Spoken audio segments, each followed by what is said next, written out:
average Japanese businessman who works for a company for the better part of his life. And it has nothing to do with the band of the same name. If you have not heard of them, That chick? good for you. So there are lots of them in Japan that is still overwhelmingly the majority of the workforce has this salaryman type position. In America, when we think of the term salaryman, we tend to think of like this cog in the machine kind of working for a faceless corporation. And in Japan, things weren't always seen this way. Back way before in the 1950s, World War II was still pretty fresh on the minds of a lot of people, and these businesses were just getting revitalized in Japan. This kind of office desk job was seen as a shortcut to paradise. I mean, you could achieve very quickly this kind of very comfortable middle-class lifestyle, and there was lots of money in it. So this entire generations of people were brought up thinking that the way to go, the way to achieve in life was to get this kind of desk job. So fast forward a couple of decades and this very utopian vision of life is kind of starting to fall apart. And as it does, these problems with the system become more and more apparent.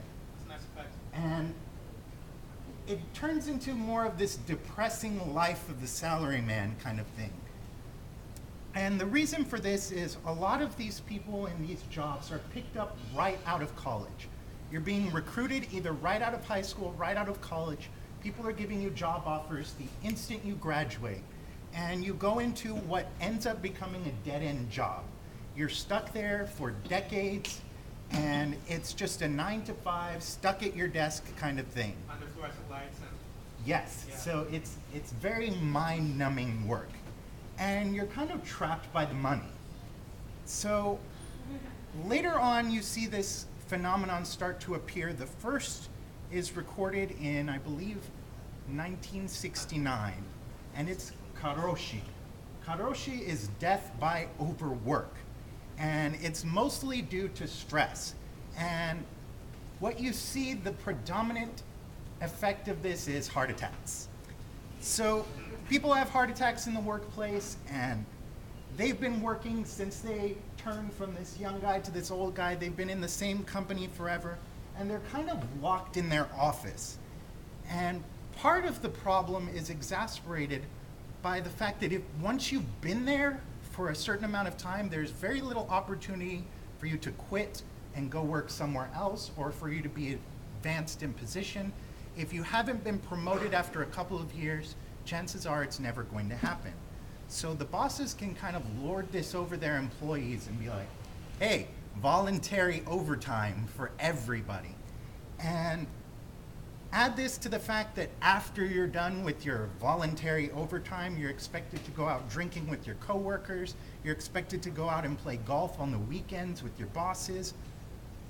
By the end of all of this, you have 1/3 of Japanese workers are working 60 plus hours a week.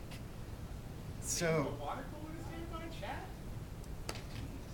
so you see people who are working from 9 till midnight every day in the week, and it is extremely maddening. So as the decades have advanced, you see this new trend come up, and it's called datsusara. Datsusara literally means escaping from the workplace. That is how bad it is. So a lot of these workers are quitting, and they're finding new jobs in really weird fields. Some of them are turning to art to express their frustration. Other people have gone into freaking farming because it is better than working in the office space. That's why Harvest Moon is so popular. And the other way that you see a lot of these workers coping is they become what are known as otariman. Otariman are otakus at home and businessmen at work. And this has actually become so pronounced that it has its own anime. It is freaking great. Y'all should watch it. So the good news is that people are figuring out that this system doesn't work anymore, and they're getting more traditional Western style jobs that are based not on how long you've been in the company for promotion, but by how good you are at your job. So slowly things are starting to reform and people are rejecting this salaryman lifestyle. So good news. And speaking of news, we have a lot of very interesting news stories this week. The one I'm most excited about is League of Legends is working on the new ranked queue system. And with this, they're hoping to eliminate a lot of the frustration that currently comes with playing the game and hopefully make things a little less toxic for everyone. And in different news, new game, Titanfall, is debuting a lot of its multiplayer systems, including what is being described as persistent AI. So what they're saying is when you hop into a match, it's going to be you and 12 other people and maybe 20 or 30 different AI bots. The bots focus on fighting each other, and they're basically fodder for you to mow through on your way to getting to the more interesting fights between you and other players. So you will be able to constantly have that feeling of being able to mow down legions of people while avoiding that feeling of constantly being killed by other players because you suck. Continuing on, Skyrim developers have released images and videos of their character creation tool for Elder Scrolls Online. It looks really robust. They've avoided a lot of the tropes of character creation from previous MMOs. There's a ridiculous amount of customization available. Everything from the width of your shoulders to the size of your hands to the placement of your nose. It's not quite Oblivion levels of ridiculous character creation, but it is very versatile. Meanwhile, Assassin's Creed 4 continues to build up hype for its release. They've started a new documentary series about the life of pirates in this time. And a lot of it concerns some of the developers going out and shooting things. And if you have never watched French people fire old guns, this is a good opportunity to do so. And meanwhile, as Microsoft continues to overhaul its Microsoft Point system into a real money system, they have announced a partnership with Coinstar. So you are now going to be able to take all your loose change that has been accumulated to a Coinstar machine and come out with Xbox credit. So no news as to how many machines are going to have this feature. They're debuting it in the Northeast around Boston and New York. So we'll see how it goes from there. In Kingdom Hearts news, the directors have announced their feelings about the PS4 and the way the engine works, and Tetsuya Nomura has said that the system has too much power. He does not know what to do with all the extra power that the PlayStation 4 offers. So right now, he said they're just concentrating on reaching the perfection of all the previous systems they've used, and as they get closer to the release date, they'll introduce some of the more gimmicky features of the PS4, like the back touchpad and things like that. Yes, That's cool, isn't it? it's slick. I need to watch it.